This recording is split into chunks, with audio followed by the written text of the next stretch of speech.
কংকি চৌধুৰী হাৰি গ'ল। এতিয়া মানুহে বুজিলে যে অসমীয়া মানুহে সঁচা কথা কয় নে বিহাৰী মানুহে সঁচা কথা কয়। আমিতো কৈছিলোঁ ন যে বিপুল ভোটত আমি জয়লাভ কৰিম, আৰু কংকি কৈছে আমি জেনজি আছে, আমিও কৈছোঁ আমি জেনজি আছে। তো আমিও জেনজি কওঁ, তুমিও জেনজি। তো জেনজি হ'লেও এতিয়া শিক্ষাৰ কথা নাই, শিক্ষা থাকিলে নহ'ব, এইটো মালটো লাগিব, পইচাটো লাগিব। এতিয়া কংকি চৌধুৰী কোৱালিফিকেশ্যন আছে, শিক্ষা আছে, পঢ়া শুনা থাকিব পাৰে, কিন্তু পইচাটো নাই।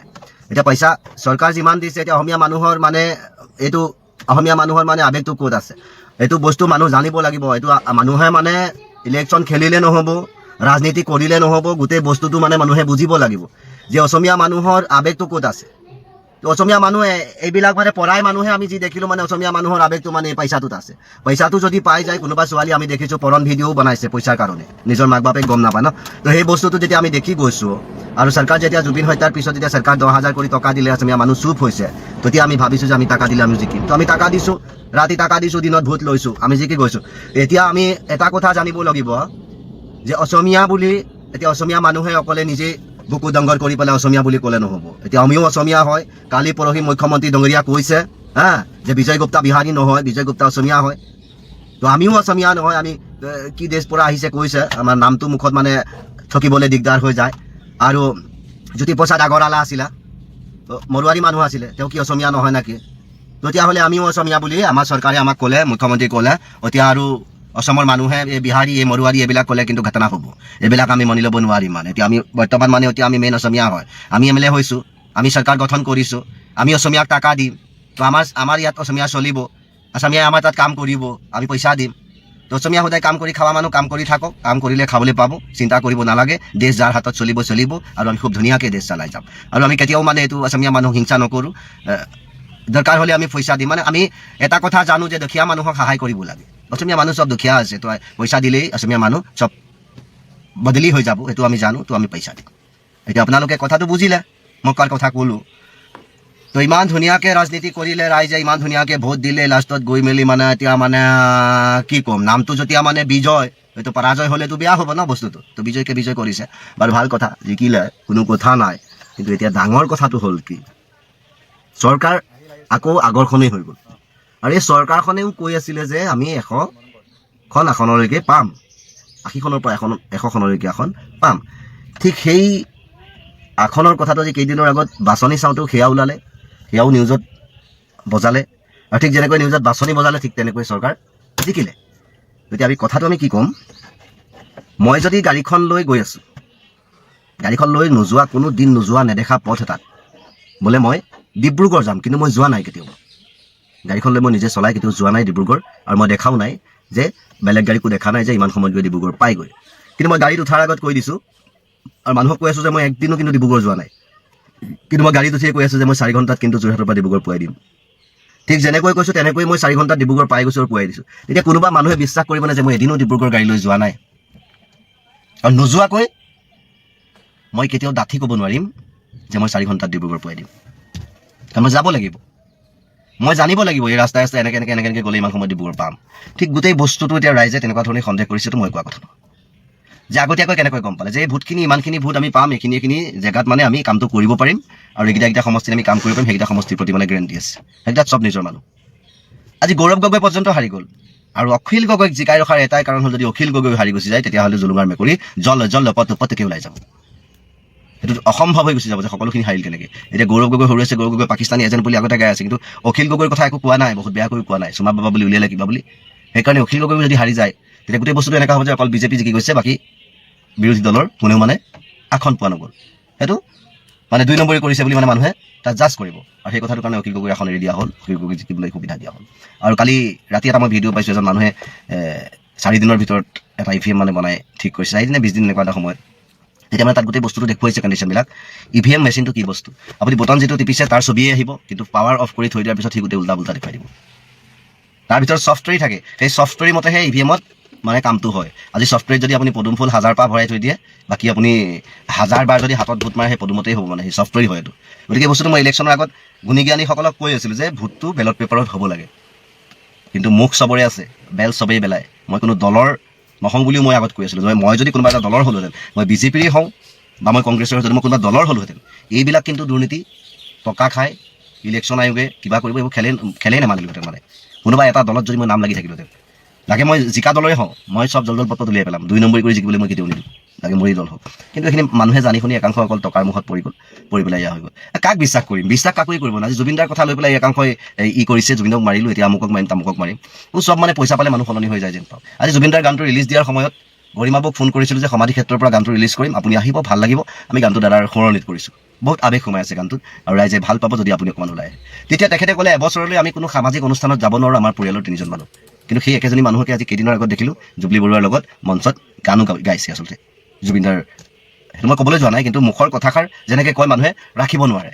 আজিৰ যুগটো এনেকুৱা হৈছে চব পিছল খোৱা কথা কয় চব অৰ্থ নথকা কথা কোনো কথাৰ মূল্য নাই মানে মানুহগৰাকীয়ে যেনেকৈ ক'লে মই ভাবিছোঁ এবছৰলৈ মানুহগৰাকীয়ে কোনো সামাজিক অনুষ্ঠানত নাযায় আনন্দ উল্লাহৰ উৎসৱত নাযায় কিয়নো গিৰিয়েক মৰাৰ খুব আছে আজি জুবিন গাৰ্গ মৰাৰ কাৰণে মই এটা মঞ্চত উঠি এটা গান গাবলৈ নগ'লোঁ কিন্তু জুবিন গাৰ্গৰ পত্নী গৈ আজি মঞ্চত নাচি বাগি সেয়া গান গাই ঘূৰি আছে মন ভাল লগাবলৈ কিবা কৰিবলৈ কিন্তু সেই গীতটো ৰিলিজ কৰাৰ সময়ত আকৌ মোক কোৱা হ'ল যে সামাজিক অনুষ্ঠানত আমি যাব নোৱাৰিম এটা বছৰ গতিকে সকলো মানুহে এনেকুৱা হৈ গৈছে কাকো বিশ্বাস কৰিব পৰা অৱস্থাত নাই গতিকে মানুহে নিজক নিজে বিশ্বাস কৰক আৰু নিজৰ স্থিতি নিজে অটল কৰি চলিবলৈ চেষ্টা কৰক কাৰো কথা পাতি লাভ নাই এতিয়া মই জাষ্টিছ ফৰ জুবিন বুলি কৈ মই চৰকাৰখনক বহুত কিবা কিবি কথাও ক'লোঁ গালিও পাৰিলোঁ কিন্তু এতিয়া মই বুজি পালোঁ জাষ্টিছ ফৰ জুবিন বুলি ন্যায় বিচাৰি থকা একাংশ মানুহ অকল মুখৰ আৰু আজি এটা কথা মই সঁচা কথা কৈ গৈ আছোঁ মোৰ ইউটিউবত মই সেই গানটোৰ ভিউ পালোঁ 1,57,000 এতিয়ালৈকে আৰু মোৰ ফেচবুকৰ ফ্ৰেণ্ডে কিন্তু 10,000হে ভিউ দিলে জুবিনদাৰ সোঁৱৰণি গানটোত গতিকে তাতে বুজি পোৱা যে জুবিন অনুৰাগী কিমান আছে মানে হাৰ্ডলি আৰু কিমান আছে মুখেৰে গতিকে এনেই জুবিনক ভাল পাওঁ বুলি একাংশ চিঞৰি লাভ নাই কিয়নো এই ভোটৰ ৰিজাল্টে দেখুৱাই দিলে আৰু একাংশ যুৱ প্ৰজন্মৰ অত্যাচাৰ অতপালি এইখিনি দেখি বুজি পাইছোঁ যে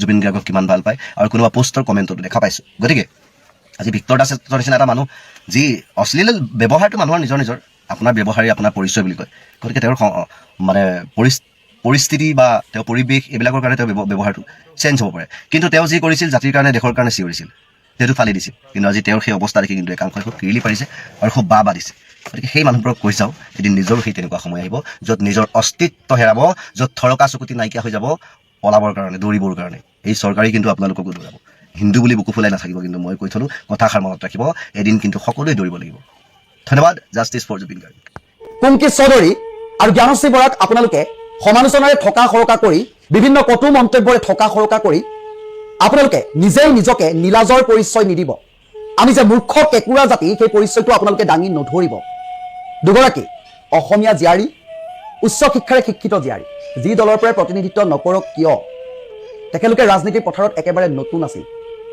আৰু আপোনালোকে বৰ্তমান সময়ত নিৰ্বাচনৰ ফলাফল ওলোৱাৰ পাছতে দুয়োগৰাকী যুৱতীক এনেকুৱা ধৰণে মানসিকভাৱে ব্যক্তিগত জীৱনতো এনেকুৱা ধৰণে আক্ৰমণ কৰিছে যে তেখেতলোকে এটা ৰাষ্ট্ৰদ্ৰোহ কৰিলে এটা জীৱনৰ আটাইতকৈ ডাঙৰ ভুল কৰিলে আপোনালোকে নিজৰ পৰিচয় নিজেই দাঙি নধৰিব ইয়াৰ লগতে আৰু এটা কথা কওঁ ডেমক্ৰেসি বিৰোধীৰ ভূমিকা কি নজনা একাংশই অলগদ্ধ মূৰ্খ পলিটিক্সৰ কোনো ল নজনা পলিটিক্সৰ কোনো এথিক্স নজনা একাংশই কেৱল মাত্ৰ ওপৰুৱা কেইটামান ভিডিঅ' চাই পৰাজয়ৰ সেই সংখ্যাটো চাই বৰ্তমান সময়ত যি পায় হাতত এনেদৰে মোবাইলটো লৈ যি পায় তাকে বকিবলৈ আৰম্ভ কৰিছে প্ৰথম প্ৰচেষ্টাতে কুংকি চৌধুৰী আৰু জ্ঞানশ্ৰী বৰাই যিটো ৰেকৰ্ড কৰিলে হয়তো বৰ্তমান সময়লৈকে এই যি ৰাজনৈতিক প্ৰেক্ষাপটত অসমৰ ৰাজনৈতিক প্ৰেক্ষাপটত অতিকৈ কম তেখেতলোকে যিমান দূৰ আগুৱাই গ'ল তেনেদৰে হয়তো বহুজন নেতা আগুৱাই যাব পৰা নাছিল আজি অসমৰ বাকপটু চতুৰ আৰু বিদগ্ধ বৰ্তমান সময়ত ৰাজনীতিৰ এজন কাণ্ডাৰী হিমন্ত বিশ্ব শৰ্মায়ো যেতিয়া প্ৰথম প্ৰতিদ্বন্দ্বিতা কৰিছিল মাত্ৰ 29,000 মান ভোট পাবলৈহে সক্ষম হৈছিল তেখেতৰ হিয়া প্ৰথম পদক্ষেপ আছিল সেই বুলি হিমন্ত বিশ্ব শৰ্মা ভাঙি পৰা নাছিল যাৰ পৰিপ্ৰেক্ষিতত বৰ্তমান সময়ত হিমন্ত বিশ্ব শৰ্মাই দুপদ দুপে আগুৱাই গৈ সকলোৰে সমৰ্থন লৈ আজি অসমৰ কিমানটা মন্ত্ৰিত্বৰ পদ অলংকৃত কৰি মুখ্যমন্ত্ৰীৰ দৰে এখন সন্মানীয় আসনত বহিবলৈ সক্ষম হ'ল ভাঙি নপৰাৰ ফল কুংকি চৌধুৰী আৰু জ্ঞানশ্ৰী বৰাই আপোনালোকৰ কথা শুনি ভাঙি নপৰে সেইটো কথা মনত ৰাখিব তেখেতলোকৰ বিবেক আছে তেখেতলোকৰ চিন্তা কৰিব পৰা শক্তি আছে যুৱ প্ৰজন্ম উঠি অহা ফুলদুপা কলিতেই চেপি মৰহাই পেলাবলৈ চেষ্টা নকৰিব আমাৰ সেইটো অভ্যাসেই আমি জানো আজি মনত পৰিছে জুবিন গাৰ্গে কোৱা কথাষাৰ আজি মনত পৰিছে যে আমি কেঁকুৰা জাতি গ'ল মাটি গ'ল ভেটি বৰ্তমান যাওঁ জাতি বৰ্তমান যাওঁ বৰ্তমান ৰাজনৈতিক নেতাই ৰাজনীতিৰ স্বাৰ্থত কি কৰিব পাৰে সেই কথাবোৰ আপোনালোকে ইতিমধ্যে দেখিছে মই বিৰোধী বা শাসক দুই পক্ষৰে যিসকল নৱপ্ৰজন্মৰ যুৱকে প্ৰতিদ্বন্দ্বিতা কৰিছিল তেখেতলোকক মই আন্তৰিকতাৰে স্বাগতম জনাইছিল সেয়া লাগিলে পবিত্ৰ ৰাভাই হওক ৰূপালী লাংথাচাই হওক ঋষিৰাজ হাজৰিকাই হওক ইফালে লুৰিণজ্যোতি গগৈ গৌৰৱ গগৈ বা জ্ঞানশ্ৰী বৰা, কুংকি চৌধুৰী সকলোকে আমি ভাবিছিলোঁ সদনখনত আমি খুব সুন্দৰ সুন্দৰ কথা বাৰ্তাবোৰ আলোচনা কৰিবলৈ পাম। আমি এডুকেশ্যনৰ কথা পাতিম, আমি অৰ্থনৈতিক দিশবোৰৰ কথা পাতিম, আমি নিবনুৱা সমস্যা সমাধানৰ কথাবোৰ পাতিম। চাকৰি কেইটা দিলেই নিবনুৱা সমস্যাৰ সমাধান নহয়, 2 লাখ টকা এটা দিলেই আত্মনিৰ্ভৰ আঁচনিখন দিলেই সমস্যাৰ সমাধান নহয়। আইন শৃংখলাৰ কথাবোৰ পাতিম, কিন্তু বৰ্তমান সময়ত আকৌ সেই আগৰ কথাবোৰেই পাতিব লাগিব। আপোনালোকে ৰুব কেৰেলাৰ পুলি, বিচাৰিব তাৰ পৰা আপেল, নহ'ব, আপোনালোকে নাপাব নহয়। গতিকে কথাবোৰ গুৰুত্ব দিব। একাংশই সামাজিক মাধ্যমত এনেকুৱা ধৰণে একো নাই, MP মানে এইটো কি ইলেকশ্যন হৈ গ'ল তাক নজনা মানুহে আকৌ ৰাজনীতিৰ জ্ঞান পাঠ দিবলৈ আহে, কুংকি চৌধুৰী আৰু জ্ঞানশ্ৰী বৰাক সমালোচনা কৰিবলৈ আহে। এটা কথা কৈছোঁ, তেখেতলোকে হয়তো লেতেৰা ৰাজনীতি বা কেনেকৈ ৰাইজৰ কাষলৈ যাব লাগে, কি বিষয়বস্তুবোৰ উপস্থাপন, কোনোবাই পালে 36 দিন, কোনোবাই পালে 30 দিন। 30 দিনত কোনোবা একে চুটে কোনোবা প্ৰধানমন্ত্ৰী হ'ব পাৰিব নেকি? ৰাজনৈতিক ক্ষেত্ৰখনত ইমান দখল কৰিব পাৰিব নেকি? নোৱাৰে। হিমন্ত বিশ্ব শৰ্মায়ো পৰা নাছিল, কোনেও নোৱাৰে। সেয়া লাগিলে ময়ে নহওক কিয়, সেয়া যোনেই নহওক লাগিলে নহ'ব। একালত বৃন্দাবন, একালত পৰেশন। আপোনাৰ কথা বাৰ্তাবোৰ সকলো এইটো ৰাজনৈতিক কোনো স্থিৰতা নাই, কাৰো প্ৰপাৰ্টি নহয়। এই ৰাজনৈতিক কথাখন কাৰো প্ৰপাৰ্টি নহয়, বিধানসভাখন কাৰো প্ৰপাৰ্টি নহয়। তাত ৰাইজৰ কথা আলোচনা কৰিবলৈকে ৰাইজৰ দ্বাৰা, জনতাৰ বাবে জনতাৰ চৰকাৰ, জনতাই নিৰ্বাচন কৰে। এই 5 বছৰৰ পিছত হয়তো এই স্থিতিটো ওলোটা হ'ব। পশ্চিমবংগৰ নিৰ্বাচন চাওক, 15টা বছৰে যিদৰে দপদপাই আছিল, আজি ৰাইজে লুটিয়াম বুলি ক'লে ৰাইজে লুটিয়াই দিলে। ৰাইজে নতুনত্ব বিচাৰিলে, গতিকে ৰাইজে লুটিয়ালে। ঠিক আছে, কংগ্ৰেছৰ শাসনকাল আপোনালোকে চাওক, 15টা বছৰ নেৰানেপেৰাকে শাসন কৰিলে, তাৰ পৰা কি হ'ল? লুটি খাই গ'ল। এজেণ্ডা গ্ৰাছ লেভেলত কি হয়, বুথ পৰ্যায়ত কি, এই সকলোবোৰ বস্তু যেতিয়ালৈকে আপুনি কেপচাৰ কৰিব নোৱাৰো, ৰাজনীতিৰ বিৰোধীৰ ভূমিকা আমি কি বুজিব নোৱাৰো, তেতিয়ালৈকে কিন্তু এই শাসক পক্ষ, যি দলে শাসক কৰিব, তেতিয়া যি মন যায়, যিহকে মন যায়, তেনেধৰণে নিজৰ মন মৰ্জি, খেয়াল খুচিমতে যি কৰিবলৈ মন যায় তাকেই কৰিব। কথাবোৰ বুজি পোৱাৰ সময়। দুটা নৱপ্ৰজন্মৰ, দুগৰাকী উঠি অহা প্ৰজন্মৰ দুপা ফুল হয়, সেই ফুল দুপা আপোনালোকে কলিতেই মৰহাই নেপেলাব। যি সাহস কৰিছে এই পথাৰখনলৈ আহিবলৈ, আপোনাৰ কিমান দিন হ'ল? সেই পুৰণা কেইজনে খাই পেট গেৰেলা কৰি সম্পত্তি পাহাৰ গঢ়া বাহিৰে একোৱেই কৰা নাই। সদনত গৈ দুআষাৰ কথা কোৱাও নেদেখো। সেই সকলোকে আপোনালোকে ভোটাধিকাৰ দি সাব্যস্ত কৰি জয়যুক্ত কৰিলে।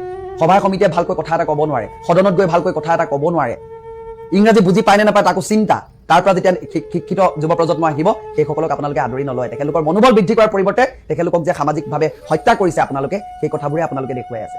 আপোনাৰ ব্যৱহাৰে, আপোনাৰ পৰিচয় আপোনালোকে দেখুৱাইছে, কিন্তু কথাটো এইটোৱে নাপায়। আপোনালোকে বুজি পাব ডেমক্ৰেচিত বিৰোধীৰ ভূমিকা কি, শক্তিশালী বিৰোধী নহ'লে শাসক পক্ষই কি ভূমিকা গ্ৰহণ কৰিব পাৰে, সেই বস্তুবোৰ এবাৰ কেলকুলেশ্যন কৰিব। আপোনালোকৰ যেতিয়া এনালিচিছ নাথাকে, পলিটিকেল এনালিচিছ নাথাকে, কাৰোবাৰ কোনোবাই ক'লে, কোনোবাই কিবা হ'ল, এই কথাবোৰতে বিশ্বাস কৰি মেলি ওপৰুৱা কেৱল আৱৰণ থকা পৃথিৱী এখন চাই থকাৰ বাবে আমাৰ আজি এই অৱস্থাটো। কথাবোৰ মনত গুৰুত্ব সহকাৰে বিচাৰ কৰিব। কুংকি চৌধুৰী আৰু জ্ঞানশ্ৰী বৰা সদায় আগুৱাই যাওক। কুংকিৰ দৰে আৰু যুৱ প্ৰজন্ম ওলাই আহক, আহক। ৰাজনীতিত আমাৰ যুৱ প্ৰজন্মৰ প্ৰয়োজনীয়তা আছে। আমি কি বিষয়বোৰ আলোচনা কৰিব লাগে, সেই বস্তুবোৰ আমি তাতে তেখেতলোকক লৈ আলোচনা কৰিব বিচাৰোঁ। এতিয়া যদি আমি এই গালক লৈ আলোচনা কৰিব বিচাৰোঁ, যিগাল জিকিলে শাসকে বা বিৰোধী হওক, তেখেতলোকে চুমাৰ কথা পাতিব, কিবা কথা পাতিব, এইবোৰ একো নাই। ঘোঁৰা, গৰু, ছাগলী, গৰু মাংস, গাহৰি মাংস, এইগালেই পাতি থাকিব, বেলেগ নাপাতে। সদনখন লেতেৰা কৰি পেলাই। গতিকে আমি আশা কৰোঁ যে সমাজখন সুস্থিৰ হওক, ন্যায় ব্যৱস্থা উন্নত হওক, নিবনুৱা সমস্যা গোটেইখিনি সমাধান নহ'লেও পৰ্যায়ক্ৰমে 30 লাখ নিবনুৱাক যদি 2 লাখক চাকৰি দিয়ে, বাকীগালে কি কৰিব? কি ঘোঁৰা গাছ কাটিব? তাহাঁতৰ ওপৰত কিবা ব্যৱস্থা ল'বনে? সেই বস্তুবোৰ আলোচনা কৰিব লাগে। শিক্ষা ব্যৱস্থা, আমি কলেজলৈ গৈছোঁ, BA কমপ্লিট কৰিছোঁ, কিবা কৰিছোঁ, কম্পিউটাৰ ক্লাছ এটা লৈছোঁ, কিবা কৰিছোঁ, সেয়াই। কিন্তু উন্নত মানৰ শিক্ষা ব্যৱস্থাৰ কথা, শ্ৰেণী কোঠাৰ কথা, উন্নত মানদণ্ডৰ AI টেকনলজিত আজি কেনেধৰণে আগবাঢ়ি যাব, সেইখিনি কথা আমি আলোচনা কৰিছোঁনে? নাই কৰা। গতিকে পৃথিৱীখন সলনি হৈছে, আমাৰ আপোনালোকৰ মন মগজুবোৰ সলনি কৰক। এই ঘৰৰ ভিতৰতে ভাত খোৱা, শাক খোৱা, এই কথাবোৰতে সীমাবদ্ধ নাথাকিব।